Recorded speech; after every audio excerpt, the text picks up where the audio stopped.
count the ways we're already losing so many of our individual liberties as the government grows bigger and regulations grow more every day. Now, freedom of speech is in jeopardy. The House has already passed its own bill. Now the Senate is considering broadening the government's powers to prosecute those who commit hate crimes. And just who is a hate criminal under this bill is up for serious interpretation. David Rittgers is the legal policy analyst at the Cato Institute, and he joins me now. David, welcome to the program.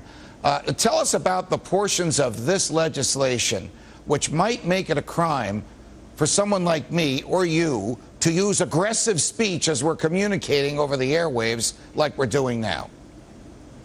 Well, there's a bill in the House right now that would criminalize what they call cyberbullying, and this would be using any electronic means of communication that offends someone. The bill actually spells out if you use email or a text message or you log into a blog and you use language that is perceived as harmful and someone takes offense, now you're suddenly a federal criminal. And this is all based on... How would the government know if we used language in email or in Twitter or in blogging or in any of the electronic means that are so popular today? Wouldn't it have to violate our privacy by some means in order to even find out what we're saying?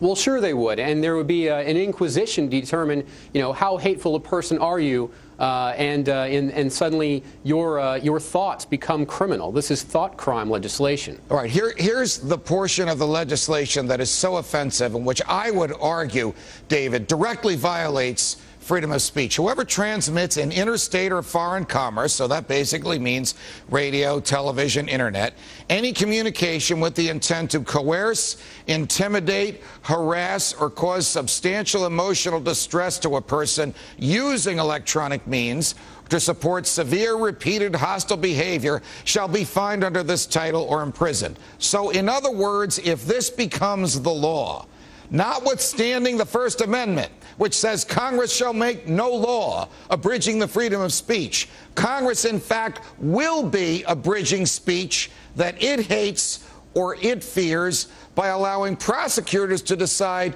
whose speech is hostile and whose speech is hateful.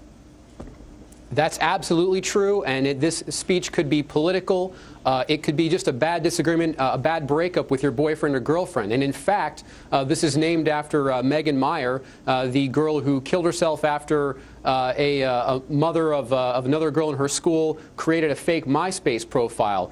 Well, the Missouri authorities found that none of their laws have been violated, so the U.S. attorney in Los Angeles hailed her into court in California because that's where MySpace is based. So they can drag you across the country because you've hurt someone else's feelings using the internet. All right, and the reason it was in California is because that's where the server was that this woman used in St. Louis. Switching gears a little bit. As I understand it, David, there's also a portion of this bill which violates the provision against double jeopardy. Double jeopardy is a constitutionally guaranteed clause which says the government can't try you twice for the same crime.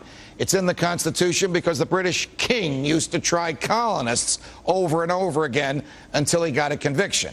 But as I understand it, this law, if passed, this bill, if passed, would let the federal government try someone who's already been tried in state court, been found guilty because the federal prosecutors don't think the state courts punished him enough. Now, how the heck does that square with our constitutional rights? Well, it doesn't, but that's not a concern of the people who are supporting this particular legislation. So if you commit a crime and a jury finds you guilty and you're sentenced to 10 years, but the federal government thinks that you need more punishment, then they can go ahead and prosecute you. Wow. We have to watch this one, and we have to make sure people understand the slow, inexorable creep against our liberties that are being waged by this government. David Rittgers, thanks very much.